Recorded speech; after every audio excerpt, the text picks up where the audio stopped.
DIY scoot. Ang gagawin natin ngayon ay throttle body cleaning.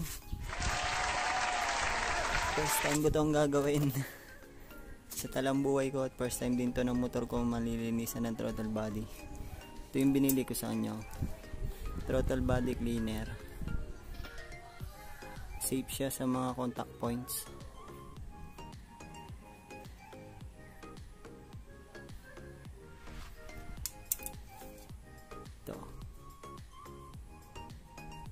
Oxygen sensor safe kasi may oxygen sensor yan. May mga sensor kasi throttle body natin. So ito. Tapos dilinisin ko na din yung injector cleaner na ng DIY. Hindi ako nito. Hindi ako makakita nung work eh. Maganda din sana yun. Ito carb cleaner and throttle body din siya. 205 sa on-demand. Naka 20% up to 160 plus. Ito hindi ko lang magkano mga pabili ko dito, basta 200 plus din to. Ito muna ang gagamitin ko kasi po indicated lang siya for throttle body talaga. Ito yung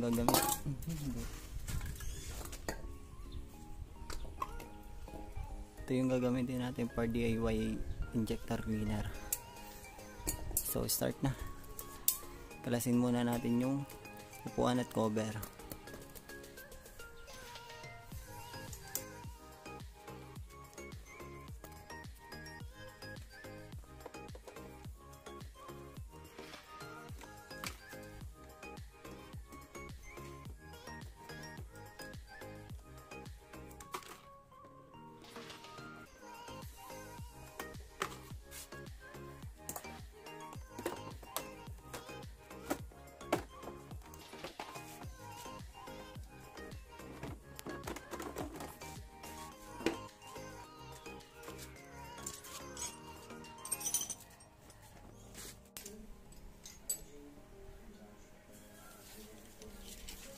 Tanggalin natin yung upuan.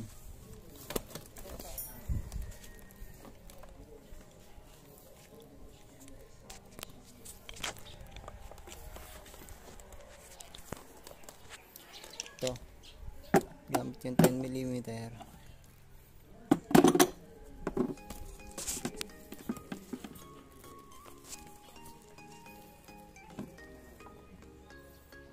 Tapos ito sa gilid niya 10mm din yan, tsaka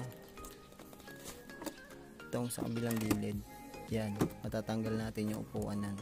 Ito yung dalawa, tapos ito.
Natin ang ating upuan.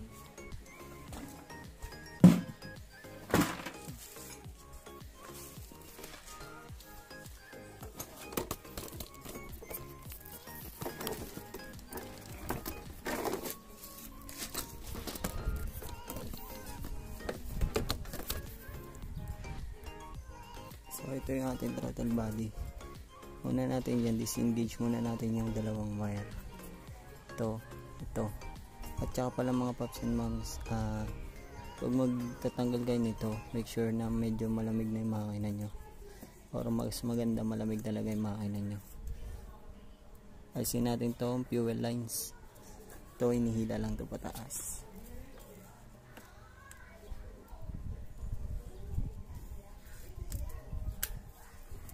bunutin natin to. Ito yung injector natin. Yan. May gas pa siya.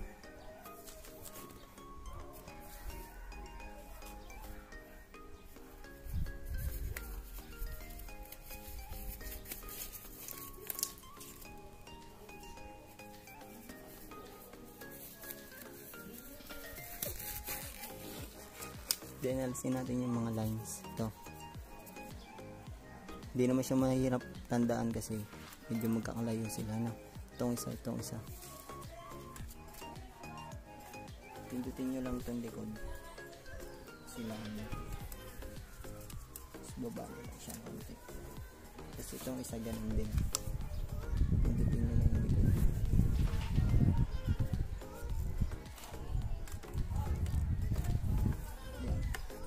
Tapos tanggalin natin itong hose.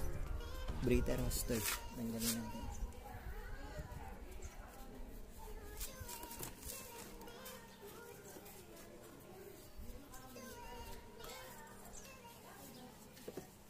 Pili muna natin sa gilid. Sobrang dumi ng ating engine bay. Pupunasan din natin yan. Tapos tanggalin natin ito. Ano bang tawag nga dito? Basta yung dugsungan papuntang air filter.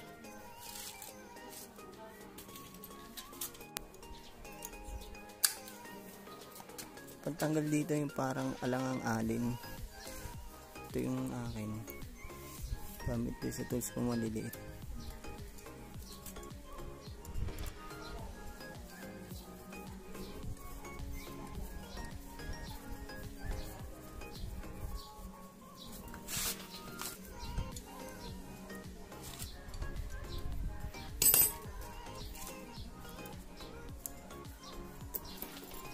Bunutin natin. Tapos baba lang natin. Yan. Tapos sunod itong cable natin. Yung cable, hilahin nyo na siya dito. Yan, para lumubay siya. Lumapit yung cable. Tatanggalin.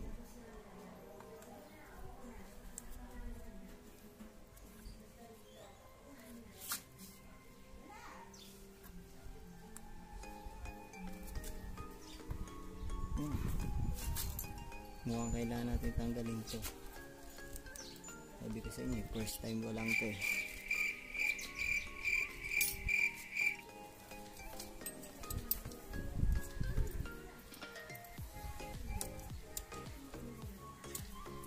Kita nyo, first time lang talaga ito nabuksan kasi may mga markings pa sila.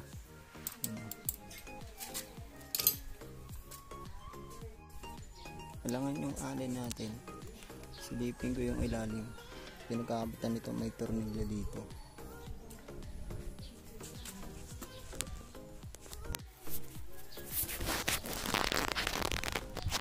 Ayun, may tornilyo siya sa ilalim. Ito na lang tatanggalin natin para makalas to. Kailangan kasi yung ito, kaya hindi mo kasi yung alin.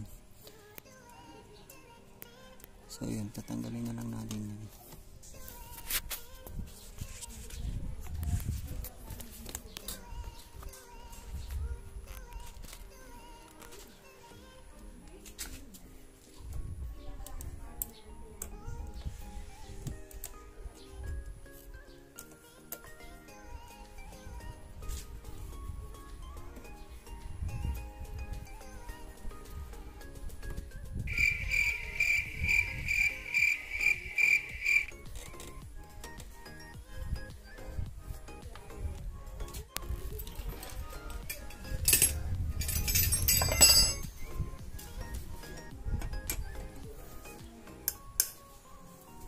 Tanggalin ko muna itong injector natin. Alam ko ito yung injector, hindi na rin. Yung injector ko. Yung injector.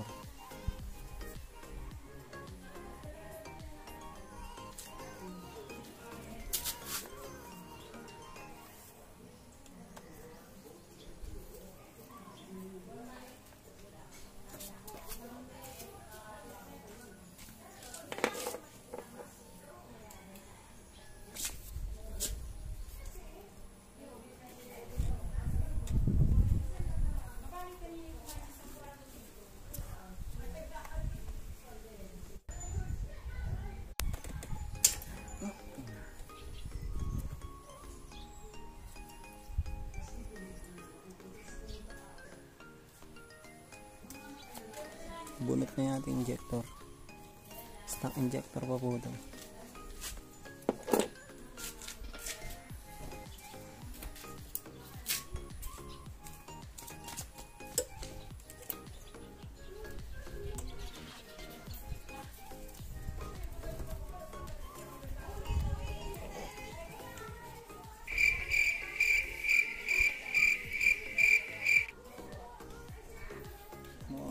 Talaga no choice, bubunutin na natin itong throttle body, manifold throttle body, tsaka natin sila pag-iwa-iwalay.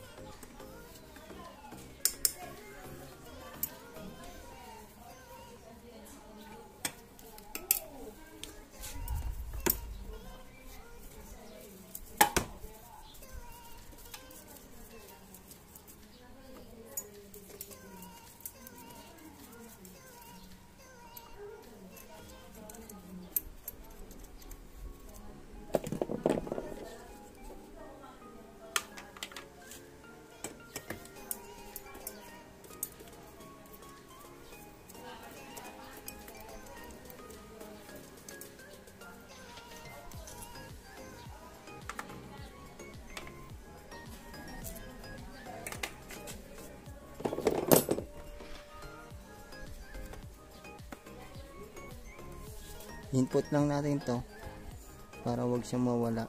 Yung mga o-ring, ingatan natin yan. Yan, pwede na natin siyang tanggalin dito ngayon.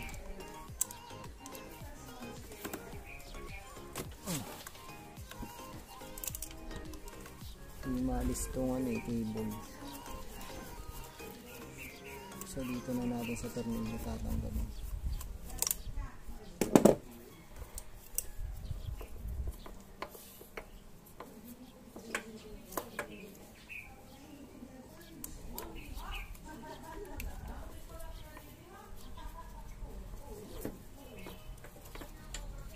Tanggalin yung cable, tabi natin din to. So ito na yung throttle body natin. Itong throttle body, itong manifold. Lala, yan nyo, sobrang dumi.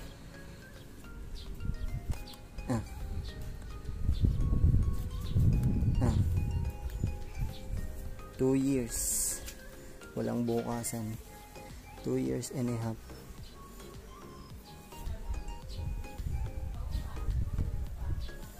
So tatanggalin natin itong alin tsaka ito para may wala itong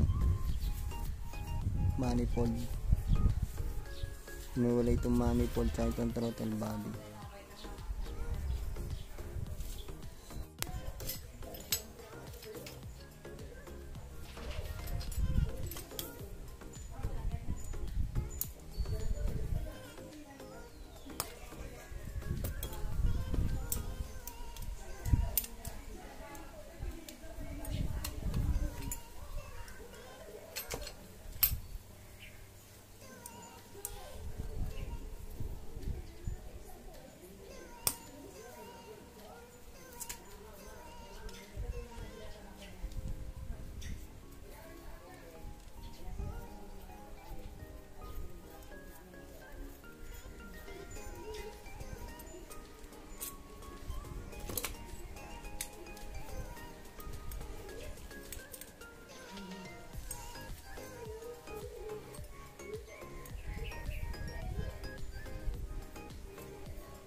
Tignan nyo kung gaano kadumi.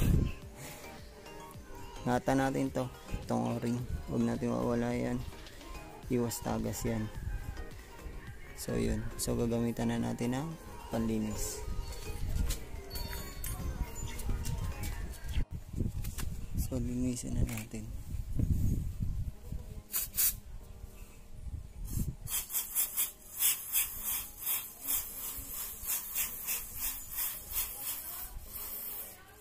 Yan yung dumi.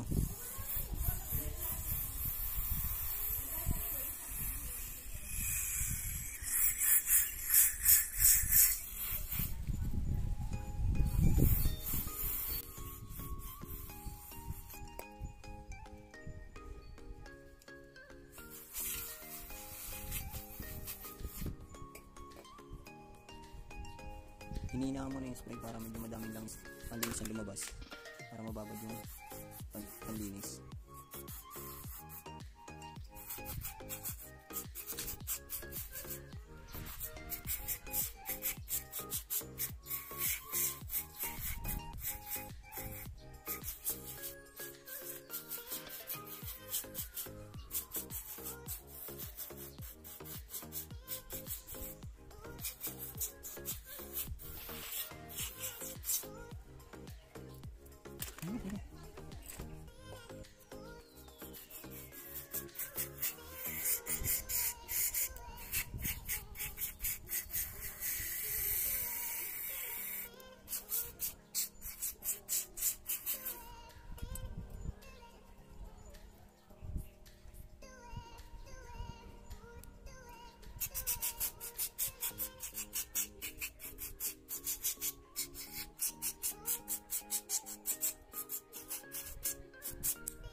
Mas maganda mga paps and moms, mag-gloves kayo.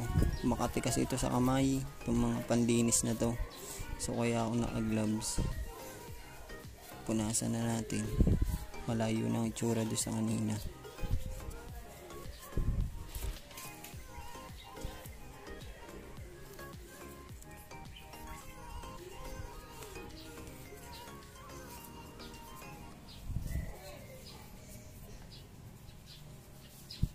So ito yung ating throttle body.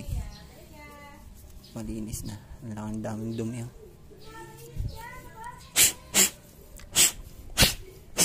Ingatan nyo huwag mabasa ito Ito. Yung mga sensor na yan. Kasi contact cleaner dapat ang panlinis dyan.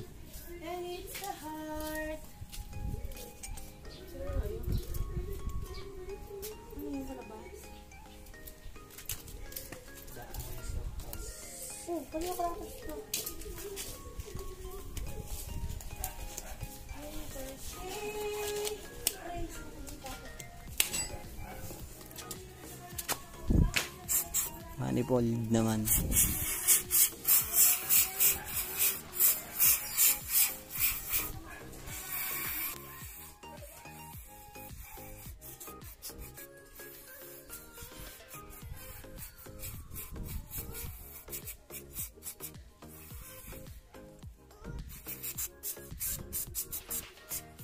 So itong paglilinis ng mga ganito paps and moms ay nakadepende, pero pwede itong isabay sana kung nagpa-FI cleaning kayo ng 12,000 kilometers.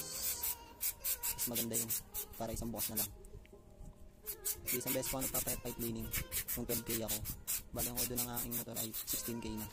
So kahit ganun, DIY pa din ako ng cleaning ng injector. Buksan ko na din naman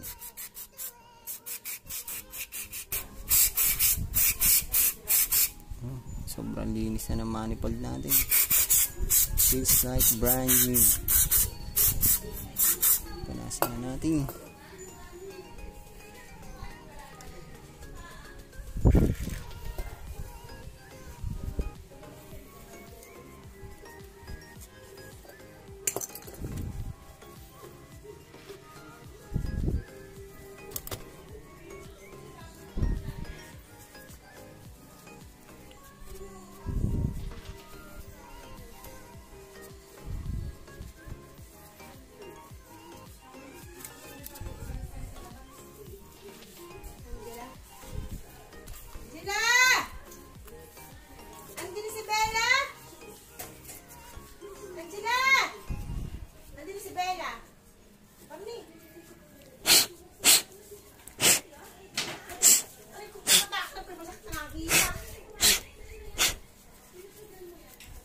So yan, detins na ang ating throttle body at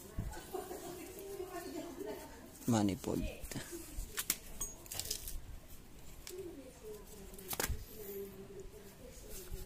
Patuyuin muna natin sila, patuyuin natin maigi para yung chemicals matuyo.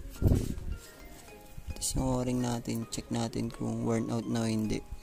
Pero mukhang bago pa to. Kabit na natin baka kasi mawala pa. May guide yan. Ito nyo yung kanal. Doon nyo yung nakalawit na to. Yan, ganyan. Huwag nyo na itong lalagyan ng tri-band ha. Maayos pa naman yung o-ring natin. Patuyin muna natin siya.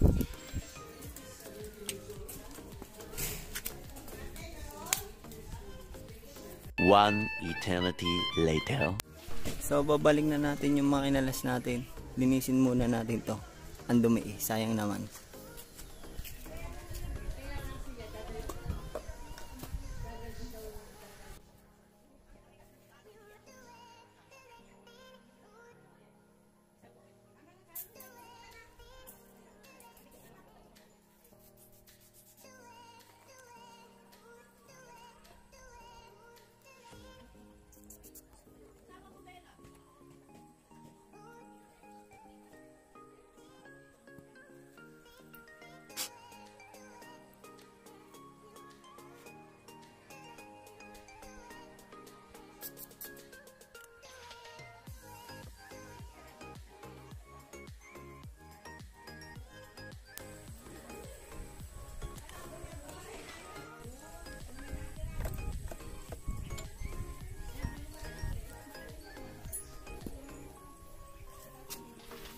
So yun, konting punas lang. Basta malinis naman siya. Kahit pa paano.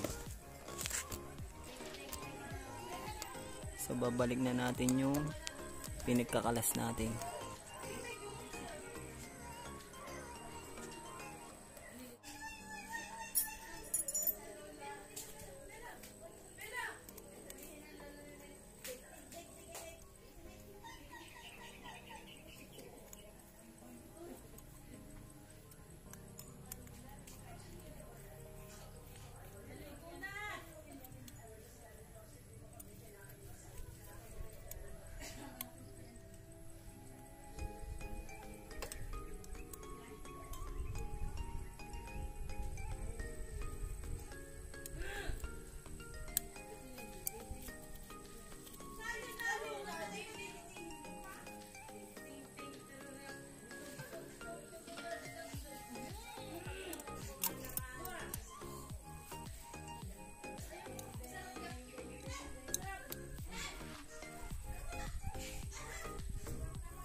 Pumasok sa loob ng hili. Kaya, sabihin ko.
So, testingin na natin kung aandar.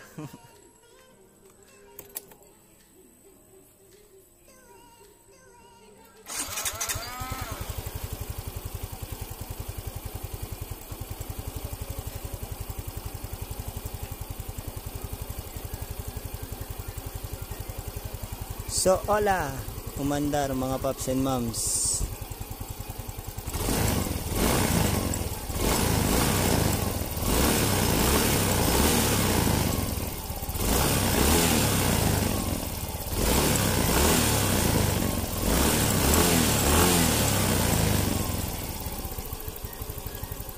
So, medyo gumanda yung RPM niya.